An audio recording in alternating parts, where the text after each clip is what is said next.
Who hates Mondays? I don't. Right. Good evening. Welcome to the 12th Man podcast, live, uninterrupted, because I'm not pressing any button. And yeah, we're ready to go. Are you ready? Always ready. Good. Let's turn your microphone. So yeah, here we go. 12-man podcast. Here we go. This is going to be fun. Was that the 12th man quadcast there, is it? Yes, you got me, Steve Jackson. I'm in the main chair as usual. Got Cuts back, even cut there. Evening. How are we doing? Yeah, all right, yeah. Good. And we've got the two main men on joining us live online as usual. Got Mr. Steve Dixon. Evening, Dicko. Evening, lads. Okay. We're doing good. Good. Main man himself, Mr. John Donovan. Evening, John Don. Now then, how are you doing? We're doing good. How are you? Yeah, I'm good. Ooh, Bit tired, but I'm good. I'll be ready for tomorrow.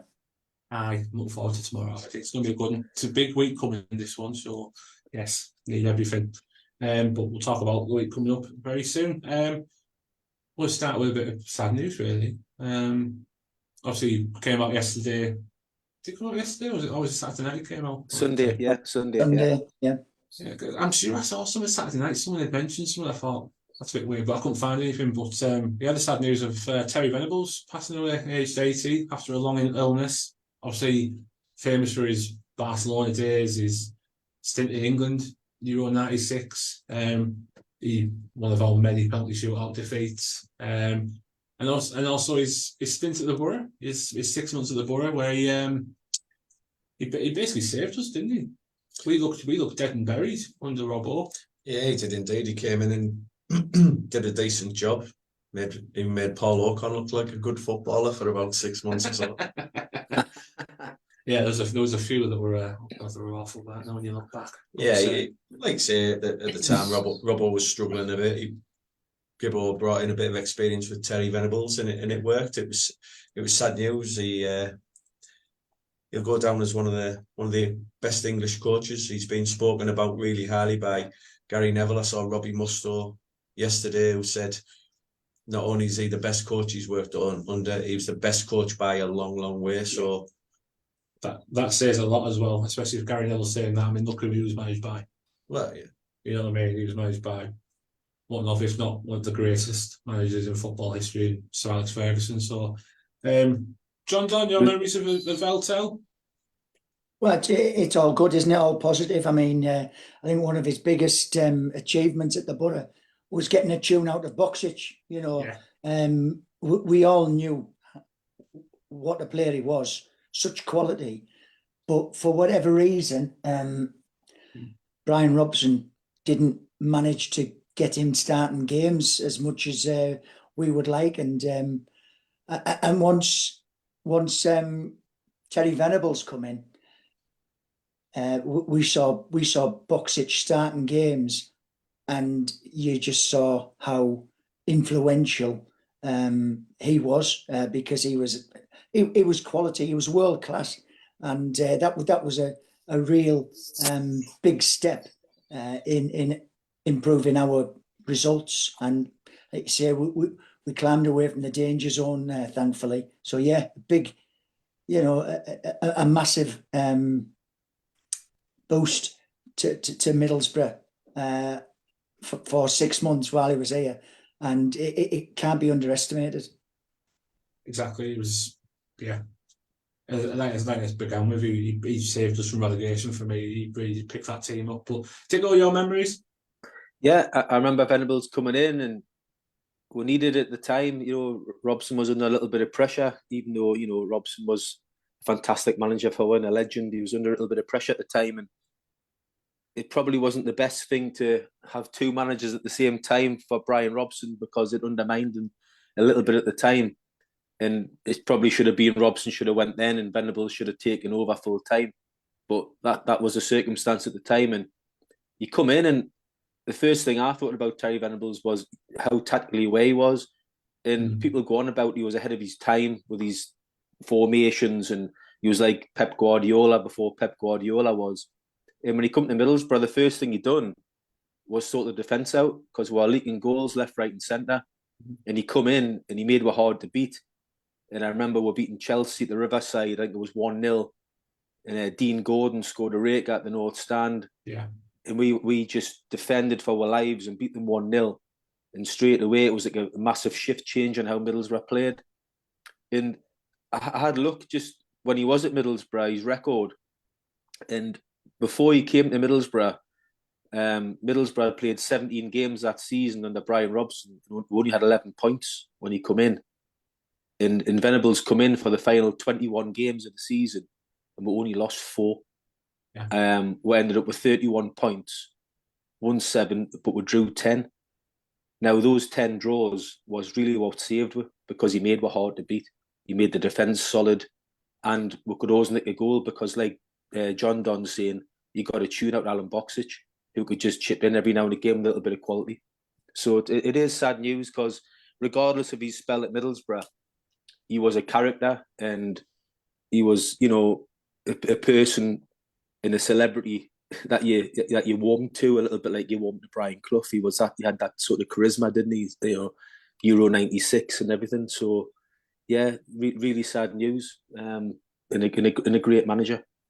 I mean, we can sit here and talk all we want about Terry Venables, but I think one of the main things is you've never heard any of his ex-players, even players that he's maybe sold on. I've never heard anyone say a bad word about him. So not just was he obviously a great football man, he was actually a decent fellow as well. So deepest condolences to all of his family and friends. Exactly. Yeah. And hopefully we can give him a decent tribute tomorrow night at the Riverside. So, I imagine the club's going to be putting something in place for the fans. So. Yeah, I haven't read now, but you'd think so, wouldn't you? Yeah, I know Michael Carrick mentioned him today in his pre-match presser, so I'm sure the club will say something. But a bit of a sad note to start on, but to be mentioned. Right, doesn't get any better from here, really.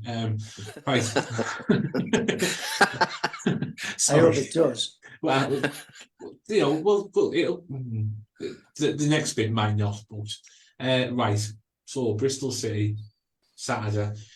The start of a big 2 weeks for me. I don't know if you agree with that, John Don. Obviously, the next, if we put ourselves before Bristol City, the next 4 games are against, I know the next 3 are against the teams in the playoff spots, but Bristol City are like part of our little group, chasing them playoff spots. Obviously, coming into the game, it was massive that we got at least something. 2 o'clock came, teams came out. Just the one change, he decided to mix it up front. What did you think about that?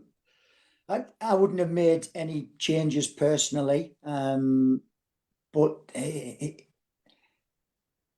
picked Lattialath to start, left Coburn on the bench. He must have been thinking that Lattialath with his pace could have troubled them. So yeah, I know. We always say, it's up to the manager, and of course it is. But I'd have stuck with Coburn personally. But I wasn't sort of like disappointed that he put Lath in there. At least we had an out and out forward leading the line. We've had makeshift forwards in the past, but at least we had a forward replace a forward. So I was okay with the starting 11. Yeah, I've got to say, I mean, I'm with you. I agree on that. I wouldn't have changed the forward line. I thought a bit of height would have troubled them a little bit more because you saw that. I mean, not to spoil it, obviously going in the second half when we actually got the ball in the box, they weren't the greatest in the air. They weren't brilliant. But Dicko, what did you make of the team?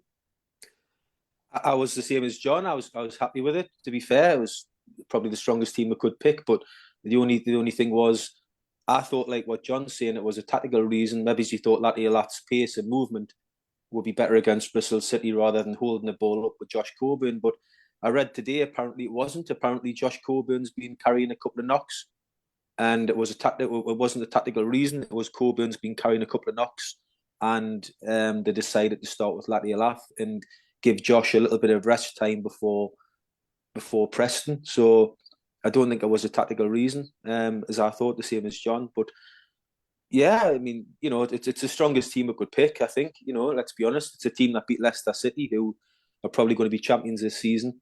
So if it's not broken, you don't change it, you know. So obviously Coburn would have probably started if he hadn't had the knocks. Yeah. Yeah, I didn't know that either about Colburn, so there you go. A little bit of 12 man exclusive. Well on, Diggle. You agree with that, team? Yeah, Is that it? that's it. I can't add any more than what the lads said. Yeah, I was. I'm so glad you had that right. I might as well start with you then, so you can put a bit more input into this. Yeah. Like, first goal. There's a bit of split on this one. One, it's a hell of a finish because it is. It's top bins.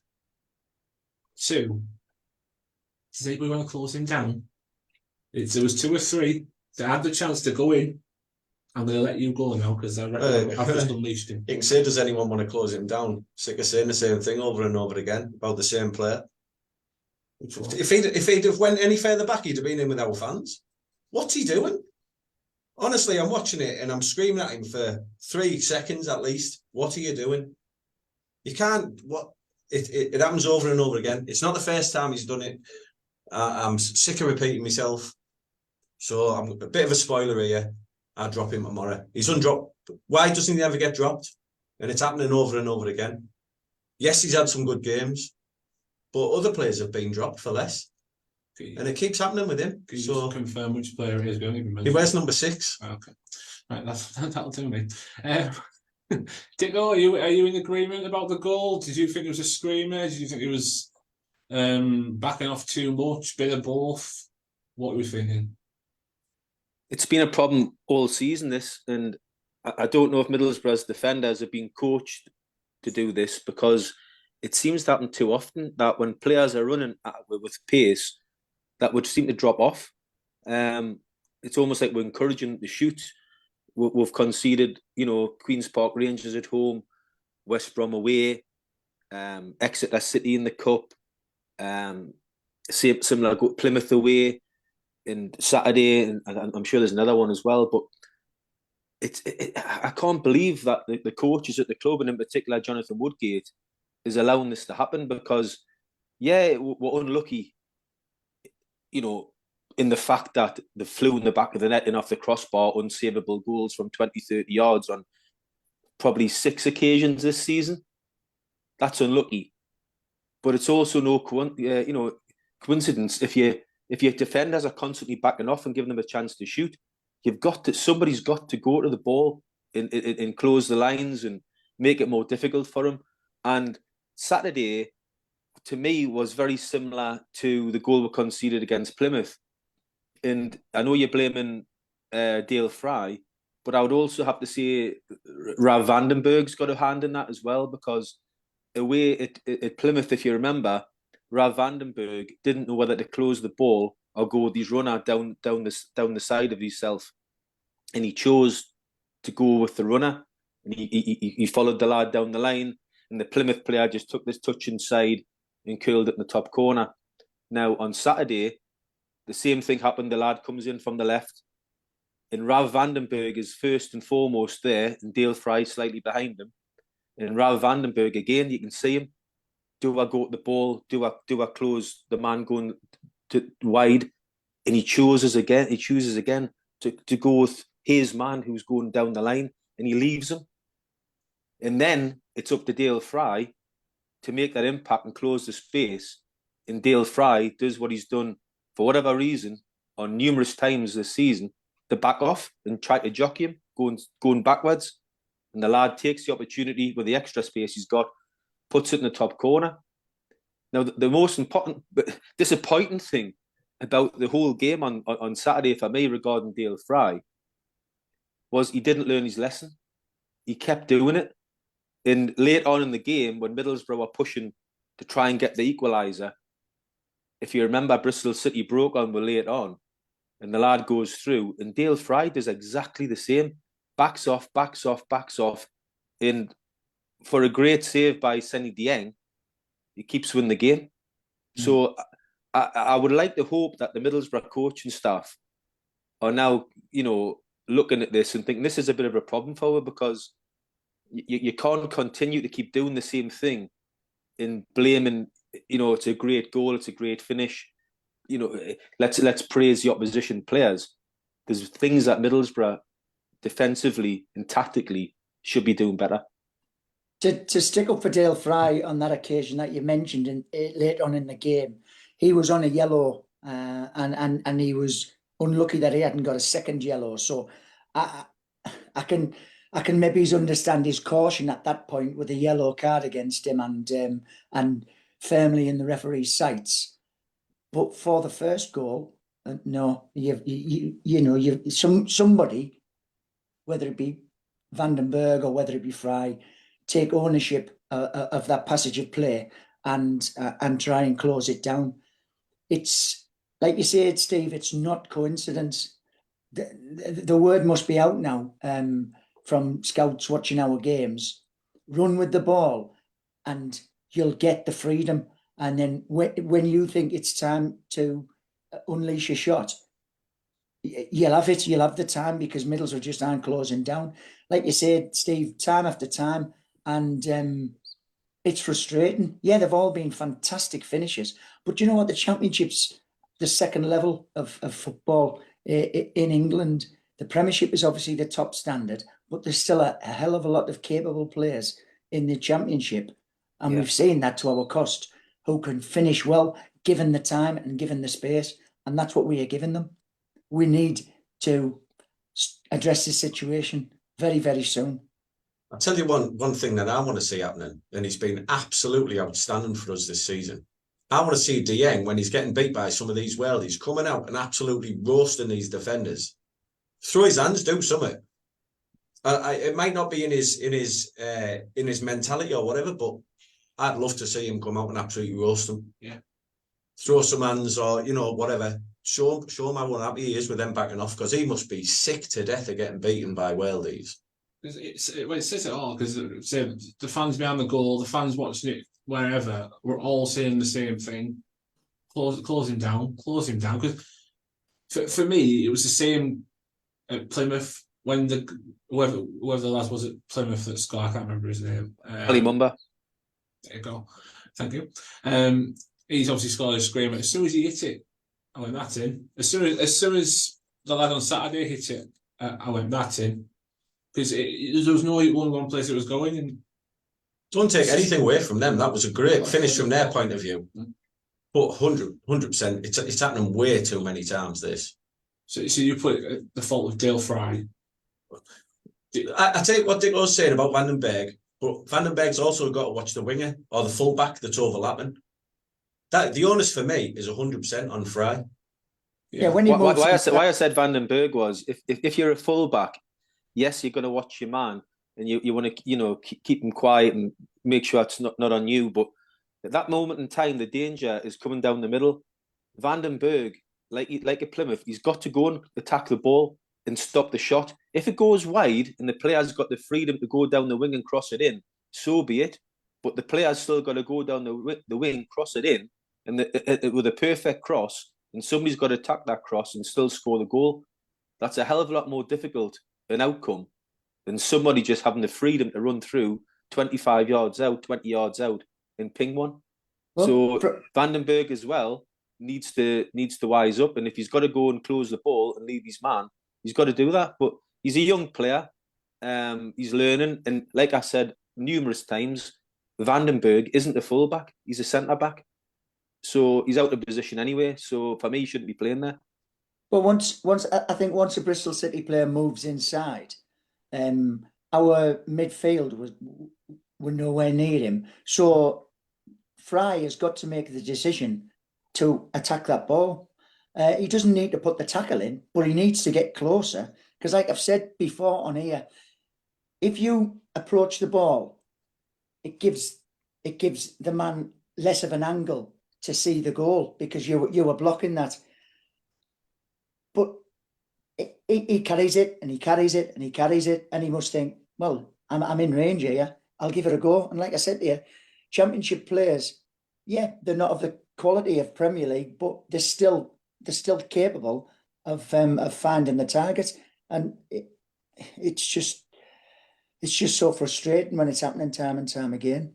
So I would, I've defended Dale Fry, and yeah, again, you know, for a long time now, and in the game at Plymouth, I'd give him man the match for his aerial ability when the pressure later on, and I think I'd give him man the match against Leicester as well, because I thought he was outstanding against Leicester, and I said, I can't understand how Dale Fry's levels go from so high to so low in such a short space of time. And I said, I think it was last week or the week before, John Cutler reminded us, I said that's the reason why he's not playing in the Premier League. Yeah. Because he goes from Premier League standard where teams must look at him and think, this guy's got everything. He's got the height, he's got the physique, he wins headers, he wins tackles, he brings the ball out of defence, he's got everything. Like against Leicester last week, who were a Premiership team, playing against Premiership strikers, putting Iniacho in his back pocket. He's done the same against Harry Kane, against Spurs. And then he goes from that to what he produced on Saturday against Bristol City, where he was at fault for the first goal. He could have been sent off. He gave away a penalty. He was awful late on in the game, like I said, going backwards. And puts in a performance, I think that's the only reason why he's not in the Premier League, because he can't have a consistent period of good form. And not only that, the levels of his form go from really high to really low very quickly. Well, you use the word there, Stephen. That's what it's about, consistency. And players who make it into the Premier League, they have a greater level of consistency in the performances. Yeah. 100%. Is he as good as some of our fans actually believe? Because I hear people talking about him, and you're saying he's got this and he's got that and he's got everything to play in the Premier League. I don't see it. But I just don't see it. Yeah, Johnny has. I mean, I'm not going to slate him. I know he was at fault on Saturday, but I'm not going to slate him because, like you said, he's put in some fantastic displays. It's just like you say, he just needs to find a bit of consistency. And the team as a whole, the group as a whole, need to get together and talk about how they're going to deal with players running with us at the ball. Whose responsibility is it? Because I don't think there's any idea in our team as to whose responsibility. You know, it baffles me that it's happened so often. I mean, and you think, you know, you've got Johnny Woodgate, one of the best defenders, you know, that's been at Middlesbrough. His career would have been absolutely glittering if it hadn't been for the number of injuries that he had. But you think, you know, we've got to be better defensively. I mean, if you go away from home and score 2 goals, really, you should get something out of it. But if you were conceding 3 goals a game, the number of times that you're going to get something from that game is minimal. We can't concede the number of goals that we are. Bristol been struggling to score goals this season. They've been defensively good and struggling to score goals. So Middlesbrough going away from home to Bristol and scoring 2, that should be at least a point, if not 3. And we've come away with nothing. It's not good enough. And I was thinking of the performance we put in against Leicester, because they're so close together against the best team in the league, against what I thought was a really average to poor Bristol City side. What chalk and cheese. And I'm getting a bit fed up now with what. It's funny to say this because we've never had many teams like this, but I'm getting a bit fed up now with this Middlesbrough, where we don't turn up in the first half, we'll go a goal down or we'll go 2 goals down, and it's all guns blazing, we'll come back. Sometimes we'll win 3-2, sometimes we'll lose 3-2. I'd rather see the performance like Leicester, where you go and you win 1-0, you keep a clean sheet, you've got Isaiah Jones tracking back, you've got Jonathan Greenwood tracking back, putting in tackles, and the team are working for each other. I didn't see any of that on Saturday. I seen Isaiah Jones, you know, not tracking back and cheating. I seen Greenwood having a diabolical display. Greenwood was awful. He gave the ball away all game. He should have shot when he should have passed. He should have passed when he shot. He wasn't doing the hard yards, Greenwood. He had a terrible game. And I wasn't surprised to see him come off. Engel, who's been decent lately, was absolutely woeful on Saturday. Dale Fry, who was man of the match against Leicester, like I said, levels, woeful on Saturday. You can't have Middlesbrough players 4 and 5 being so far off the game and expect anything. And is it can this team get up for the big games against Southampton? Can they get up for the big games against Wayne Rooney's Birmingham? Can they get up for the big games against Leicester? But when it comes to the bread and butter, when you need to turn up, roll your sleeves up, and graft, are you just going to toss it off for a half a game every week? Because we're turning into second half rovers. We don't turn up in the second half. What's it all about? We're just going to expect every first 45 minutes not to give it the big in. Maybe he's go 1 goal down, and we're so confident that we're just going to come back and beat teams every time in the second half. It isn't going to happen. We need to wise up, be stronger, be tougher defensively, and they need to put in a Leicester type performance every week. And if they do that, they might just make the playoffs. But if there's 5 or 6 more performances like we got on Saturday against Bristol City, we're going to be mid-table. And that's not good enough, because we know this team are better than that. So see 5 goals in 2 away games against Plymouth and Bristol City. And let's be brutally honest here. Neither of goals, them. John. We can see six goals in 2 games. Neither of them, if we're being honest, are going anywhere near the playoffs. Bristol City or Plymouth. Nowhere near. But at least we didn't get beat at Plymouth. The Mackems had an 800-mile round trip on Saturday. So there you go. That puts a smile on your face. Long way to come when you get beat 7-0. But if you could describe Middlesbrough this season in one word, for me, it would be frustrating. It would be frustrating because we keep taking 2 steps forward and 1 step back all the time. And we need to cut out these silly results that are costing us, because if you won on Saturday against Bristol, you join 6th and you're in the playoff mix, where we should be, because we are good enough to do that. But we keep putting in these poor displays against teams where Bristol City didn't beat Middlesbrough on Saturday. Middlesbrough beat themselves. You know, we give them 2 goals and still come back to 2-2 and look the better side and still chuck it away. And these games, if they continue, it'll cost for dear at the end of the season. It'll cost for really dearly. And they need to wise up, like John Donovan was saying about Woodgate and about the coaching staff. We need to start putting in better defensive performances, because we've got the firepower, we've got the creativity to score goals, whether we're home or away. But we cannot keep conceding these poor goals. So for me, more Leicester performances, please, starting tomorrow night. Well, let's hope 3 of the back 4 change tomorrow.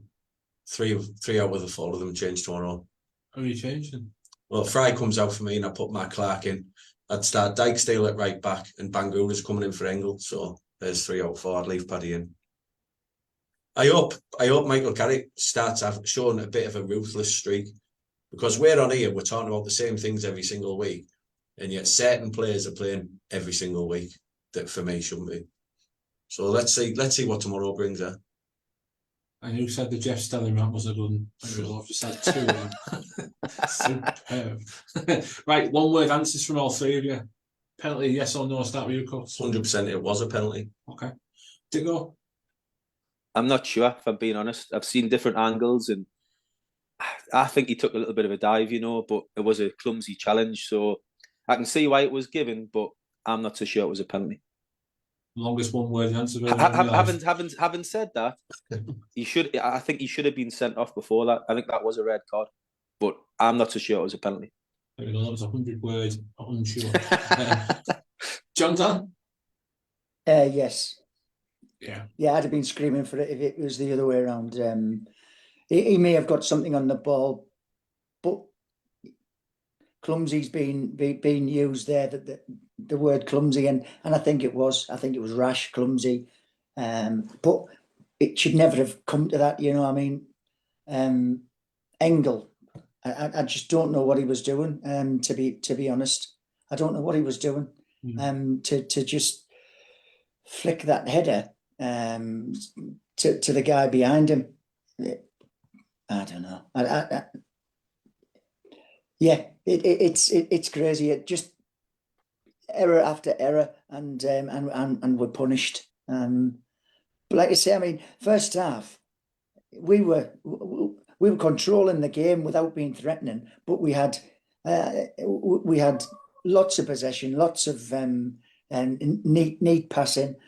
And I said to my mate, I said, these are absolutely awful. And we made them look awful because we kept the ball. And the next thing, we're 2-0 down going into half time. It just shook my head. But yes, to your question there, yes, penalty. Steve, yes or no? Yes. That'll do. And that's how you do it. It has to be one of the worst sort of 7 or 8 minute spells I've seen in a long time from Middlesbrough, because like John says, we're quite in control of the game, and even though we weren't great, we're still looking at the likely side to score. And then we had the pass back from Isaiah Jones, which put them clean through, which Dieng saved. You had Dale Fry could have been sent off. You had the missed header from Engel. You had the penalty given away. And you're thinking, are we trying to lose this game here? Because Bristol City aren't doing anything. We're just giving them this, trying to give them a second goal. It was a crazy period of the game, and I just couldn't believe what I was watching for 7 or 8 minutes, because if you had said after half an hour, 35 minutes that Middlesbrough were going to lose that game, I wouldn't have believed you, because I thought Bristol were really poor.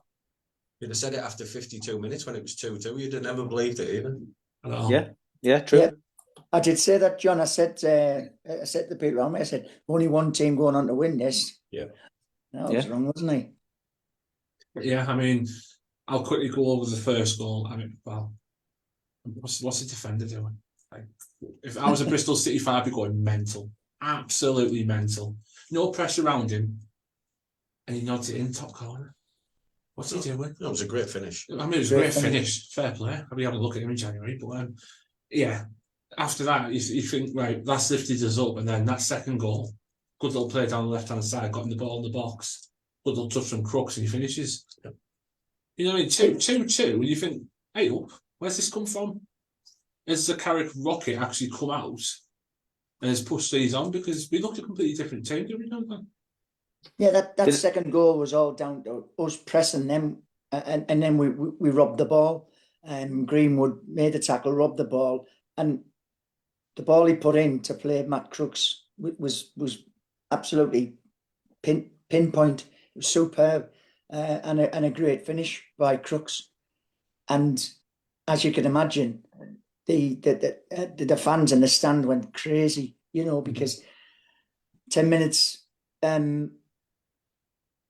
10 minutes ago, we were just taking our seats again after the half time, and we're thinking, are we going to get back into this? And here we are, 2-2, thinking only one team going to win.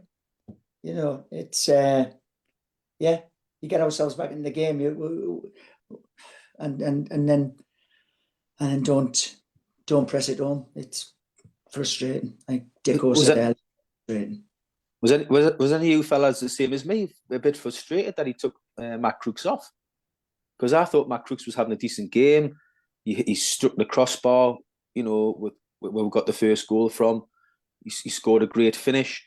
And I thought late on in the game, if there's one player you want left on late in the game, if you're pressing with corners and free kicks, to get on the end of something's Matt Crooks. And I was baffled by Matt Crooks coming off, and we huffed and we puffed late on when we're 3-2 down, trying to get the winner. And we had a series of corners, which don't get us started on corners with Middlesbrough, because Dan Barlaser come on and took 3 of the worst corners in concession that I've ever seen. He's terrible. But why don't we leave Matt Crooks on in them situations? Because he can get on the end of something. He's got a habit of scoring late goals, and yet we took him off. And I was thinking that was a bizarre decision. I thought we missed him towards the end of the game, trying to nick an equaliser. I agree with you, but I would love to hear the rant on corners, please. But Dan Barlaser, don't get us wrong, he come on late on. Again, he comes on to make an impact. This guy, I keep saying to you, I don't know what he does for me. He's had a couple of cameo performances, a couple of good performances. He's been here a long time now, and he's offered very, very little. And what he's supposed to be offering is great delivery, great set pieces. And I just don't see it. And we had 3 or 4 corners late on when he come on. and every corner he put in was garbage. He's going to have to start producing Dan Barlaser for me shortly, because I'm running out of patience with him. Well, Dicko, you know what? You're slating us in this show here, and you know, I just think, let's look back. Like 2 defeats in 10. Yeah, Saturday was hugely frustrating, especially after we fought ourselves back into the game to be level. It was hugely frustrating to lose it. But come on, I mean, I'm not slating it. I was on here last week. Well, it sounded like it to me. Against Leicester. I was absolutely praising it from the rooftops. If you go back and listen to the, I'm on here. Steve, I'm on here to say what. Let's finish. I'm on here to say what I see. And what I seen against Leicester is what I want to see. I want to see commitment. I want to see players rolling the sleeves up and grafting, and I want to see clean sheets, and I want to see players that care. What I don't want to see is what I seen on Saturday, which was players way below the levels they should be, putting in poor performances, not being committed, and losing a game which they should never be losing. I want the best for Middlesbrough every single week. But when I'm on here, I'm going to say what I see. And what I seen on Saturday was garbage. We're lost to a poor side that were there for the taking. And I'm sorry, I'm not going to come on here and try and say we played well, or it was entertaining, or yeah, we scored a couple of goals. Not interested. I'll praise when they need praise, and they needed praise against Leicester the last win, where they'll beat the best team in the league, deservedly so. You shouldn't be going from them levels to putting in such a diabolical performance against a poor side on Saturday. That was not good enough. There's players there that I don't know what they were doing, what they thought they were doing. Tactically wise, what I've just said, taking off Matt Crooks, what was all that about? It's not good enough, John. If we need to be hitting the playoffs this season, because our squad, in your opinion, is good enough to do that, yes? Yes. So at the minute, we're nowhere near, because we keep losing to teams that we should be beating. We're 3 points away. 4 points away. But regardless, okay, we should be beating these teams. We're not going to make the playoffs, losing to Bristol City and drawing to Plymouth. We're not going to make the playoffs. It's going to cost win. It's cost for dear. We'll end up missing out, like we've done countless times over the years, by a few points. And these are the points that'll cost you. Yes, we've been more consistent of late, and I get we've only lost a couple in the last 10. But let's not forget we didn't win a game for the first 7. So you've got to go across the whole part of the season. It took us 7 games to get into gear, where some players were massively below the levels. And what's happened is they've picked up and they've done well, but every now and again, they keep dropping back to that 7-game level, which isn't good enough. Right, it isn't good enough. Can other people have a say? Yeah, of course. Yeah, great. Well, let's not get into the habit of when we win, we're great. When we lose, we're garbage. No, why not? Come on. Why not? It's true. We're great. We against weren't Leicester. garbage on yes, Saturday. We weren't garbage on Saturday. No, we weren't. We're and I was garbage. thoroughly entertained. That game. I enjoyed that game. You can enjoy a game when you get beat. I thought we played well, but we made stupid errors. Not for me. Well, I thought the first half was. But why is it? Why is it whenever we get beat, you say garbage, rubbish, atrocious, blah blah. Come on. No. I think with the greatest respect here, I think about Barlaser, he's been here over a year. You changed that subject. No, he mentioned Barlaser, and to be honest, I agree with him about Barlaser. We're here to say what we see. Barlaser's done absolutely nothing near enough a year when he's been here. How many chances? If he's not getting in the team, and when he does, he's not performing. So therefore, for me, he deserves the criticism he's getting. I'll criticise certain players. I can see where John's coming from about enjoying the game. It was an entertaining game if you were a neutral, but I'm not a neutral. I want to see us win. So for me, Saturday in certain areas was nowhere near good enough. John, I've said that. I've said we made stupid errors, we made stupid mistakes, but I enjoyed the way we played. We've got people on Facebook now, hundreds on Facebook watching now probably. I'd love for the people watching on Facebook now to come on and see if they were entertained and enjoyed Saturday's defeat. because I don't think there'd be many I didn't Middlesbrough enjoy the fans watching defeat. that enjoyed it. I didn't enjoy the defeat. I enjoyed the game. I didn't enjoy the defeat. I wouldn't have travelled all that way. If I thought I was going to see a defeat, I went there with hope and expectation. But I enjoyed the game. I thought there was lots of incident, and one thing we can say under Michael Carrick, the game is far more enjoyable under Michael Carrick than it was under the likes of Warnock and Pulis. Yeah. It was. I agree, John. You But all I'm can't trying to say is always come out. I'd rather You- watch you can't I'd rather always watch come out on Middlesbrough top. beat Leicester. I'd rather watch a performance against Leicester 1-0 than watch that on Saturday with 5 goals. I'd rather watch a Leicester performance. That's all I'm saying. I think as fans, John would prefer to watch us win 1-0 and play rubbish than play really well and lose 3-2. I don't think that's what he's trying to say. I think he's trying to say that he's enjoying the football. No, but that's what I'm saying. Playing. I'm saying we won 1-0 and played really well, and I'm saying we lost 3-2 and we're garbage. Yeah. We weren't garbage, though. We weren't garbage. We were just... Come on. No, we weren't garbage. Well, you watch a different game than me, John, because I thought we were poor. Fine. But up to about 35 minutes, we controlled that game. We didn't give Bristol City anything really. And then we go, and as Carrick said, we shoot ourselves in the foot. Right? If that game had finished 2-2, would you have said we were garbage?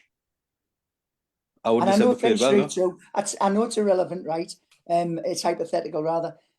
But if it was 2-2, would you have said we were garbage? I wouldn't have said well. I would have said I'm happy with the point, but we didn't play well. I would have been disappointed. No, I would have said we should have. I would have been disappointed with the draw. I thought we should have won the game comfortably. After coming behind from 2-0, you would have been disappointed with the draw. We shouldn't have been 2-0 down in the first place. But we shoulda, woulda, coulda. We found ourselves down because we were poor in defence. Yeah, but you're saying shoulda, woulda, coulda. You're saying would you have been happy if we had got a 2-2 draw? That's shoulda, woulda, coulda. Would you have said no? I asked you. Would you have said we were garbage? I didn't say would you have said we were happy. Would you have said we were garbage if it was only 2-2? Well, possibly not. I would have said I was disappointed with the draw. We should have won the game. Yeah, but because we didn't win the game. We got beat, so we're garbage. We were garbage. Yes. Right. Okay. All right. Because we lost to a poor side in a game. We should be taking 3 points. It just seems that when we win, brilliant, great, fantastic, he's superb, blah blah blah. When we get beat, rubbish, garbage, atrocious. Come on.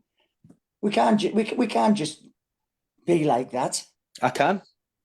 You know why? Because it's my opinion. That's why I'm on here, and I'll tell the truth. Well, I tell the truth. Yeah, but that's your opinion. This is mine. Right. Oh, lads, come in. Otherwise, this will go on all night. Well, I did try and get the doves out to get a bit of peace about 5 minutes ago, but there was no stopping you two there. It was great listening for me. Anyway, I'm sure the viewers and listeners at home have enjoyed that. Like I've said millions of times before, we all want the same thing. We've got different opinions. I love how passionate you both are about it. It's great. I'm surfing in 10 minutes. I'm hoping on next Monday, praising the boys for hammering Preston and seeing how good we were. That's what I hope. And I will be. And Leeds, yeah. And I will be. But I'm sorry, if I don't say it, I'm telling it like it is. I've got two. It's like Roy Walker now. One's saying what you're saying, and just the one saying it. Right, so, you know what I mean? Right, and they split it all up, right? Yes, they went on to win 3-2. We've all established that, right? I'm not going to even ask about the third goal because we could go on way past what I want. No. Just for those of you who aren't watching the video, like you're just listening, both of them are absolutely bright red at the moment.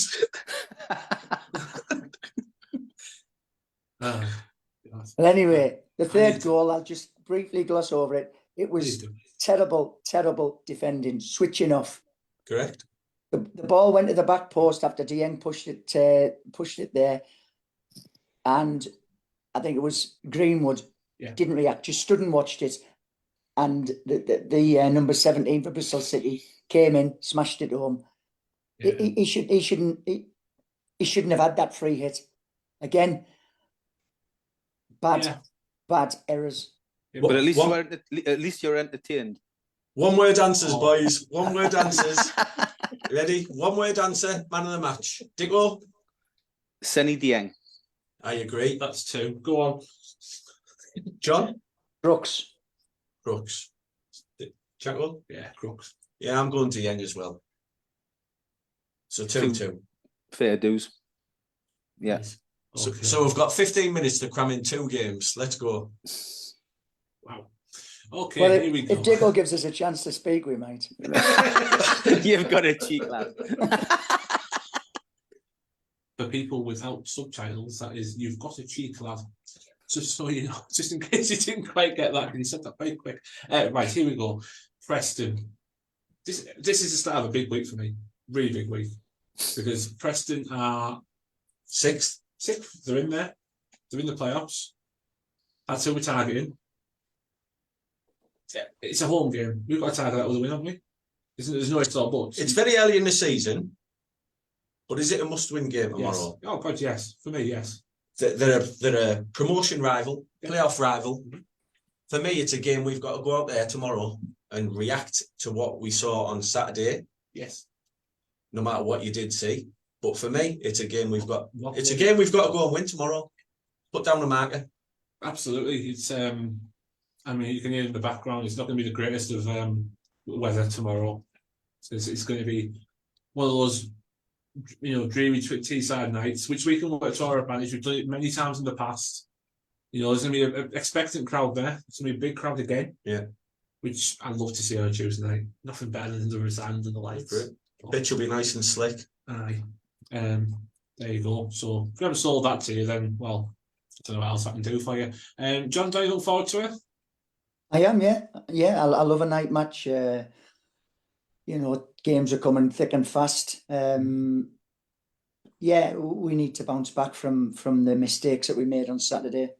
Expectations? Are you like us? Is this we've really got to bounce back and get the 3 points tomorrow night? I don't know.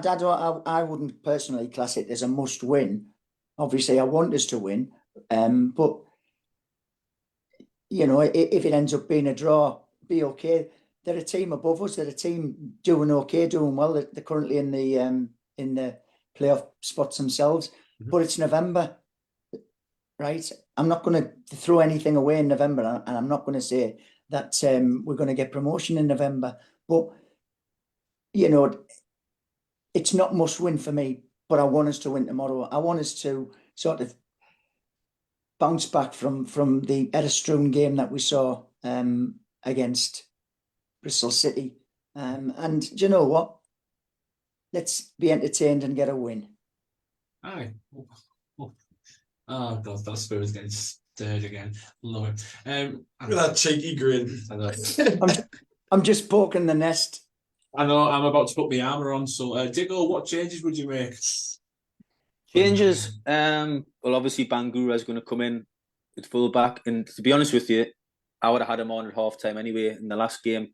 I hope Engel's injury's not serious and he's back for the next game against Leeds. But I would have made that change at half time anyway because I thought Engel had a poor game at Bristol. Coburn would come back in for me for Lathi Lath. I like Lath coming on for his impact off the bench. I'll start Josh Coburn. And you know what I'm going to say next, don't you? Well, I've just had a message of Jason, so I'm waiting for it. You know what I'm going to say, but as I say what I see, I would have Dijksteel at right back because I think he's the best right back in the club. Bingo! Ding, ding, ding, ding. But I would, yeah. I really would because I think he offers more from full back than Van den Berg can offer because he's a natural full back and he's got more pace. And especially with being at home, I think you link up that right-hand side better than Van den Berg would. Are they the only changes you make? I wouldn't change Dale Fry. I know what you're saying, but no, because Dale Fry put in a fantastic performance against Leicester 2 weeks earlier. Yes, he was poor against Bristol on Saturday, but I would like to think Dale Fry goes back to his best again against Preston. So that's what I would do, yeah. But I know what you're saying, and players shouldn't be guaranteed the spot, but I did have Dale Fry's man of the match against Plymouth and Leicester, so he hasn't been in terrible form, but he frustrates me, John. Cuts the same way as he frustrates you, because his form just goes so up and down. It's frustrating. So I understand why you'd want to make the change, but for me, I would leave Dale Fry alone. Go on then. What changes wouldn't you make? That's probably an easy question. No, I would make a lot of changes. Going forward, we're doing really well. We're creating chances, we're scoring goals. But how many times are you going to keep conceding goals like this? For me, we've got a £2.5 million defender on the bench there that's come back. You'd either put him in for Dale Fry and you have Dijksteel at right back, possibly move Van den Berg into centre half. That's another option. But for me, we've all talked there about consistency. You seem to think that he's good enough to play in the Premier League based on him playing well for a few weeks, then poor for a few weeks. I don't see that. So he's starting every week. The only way to then that I see, he's played over 200 games for this football club. The only way you're going to get consistency into him is by dropping him and say, if you don't start becoming more consistent, you're not going to play. Maybe that'll give him a bit of a kick up the backside. Cuts, just to be clear what I said again, I didn't say he should be in the Premier League. What I said was the reason he isn't in the Premier League is because of his inconsistencies, like his performance against Bristol City. That's what I said. I agreed with you on that one. A level of consistency gets you the move into the Premier League if you're consistently good or up to a better standard. Changes for me tomorrow. Yes. If Coburn's fit, I don't know. I've just said tonight about the knocks he's been carrying. But if Coburn's fit, I would start him up front. And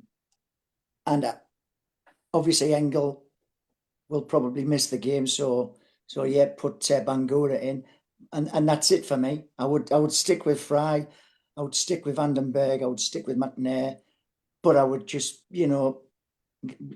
hopefully they got a bit of a rocket after a very poor defensive display against Bristol City. What about you? Changes? I'd probably change Colburn up front. Obviously, Bangura is going to be a force on by the looks of it. That's probably about it for me. Just Colburn for Colburn? Colburn for laugh? No, yeah, Colburn for laugh. Yeah, I'm not choosing Colburn for Colburn. But I say Bangura is going to come in, isn't he? Colburn will come in. If I had to make another change, you don't have to. I'm not. But I'd look at taking Greenwood out for Rodgers. Yeah, I would. See, or Silver, whichever one. See, I think at all, mate, I wouldn't mind seeing Coburn and Lath starting together. I'm waiting for that. That's what I'm waiting for, the two up front together. Big Josh winning some of the headers and Coburn Lath chasing onto them. Exactly. Go on. I tell you what could happen, fellas. I wouldn't be surprised if he rests Isaiah Jones, because he's only a booking away from a suspension, and he might have his eye on the Leeds game and think, well, will we put Silvera in or Rodgers and keep Jones fresh for Leeds? That could be a possibility. Yeah, possibility is. Are you going to let me answer the scores, or are you going to do it? You're the man with the pad in front of you. Right, so I'm going for, even though he's just been slated, Greenwood first goal.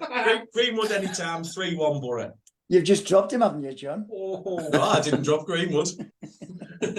I did. Jack, well, got another one before I say it. What did Jason say? Well, Jason went for Matty Crooks, 2-1 Boro.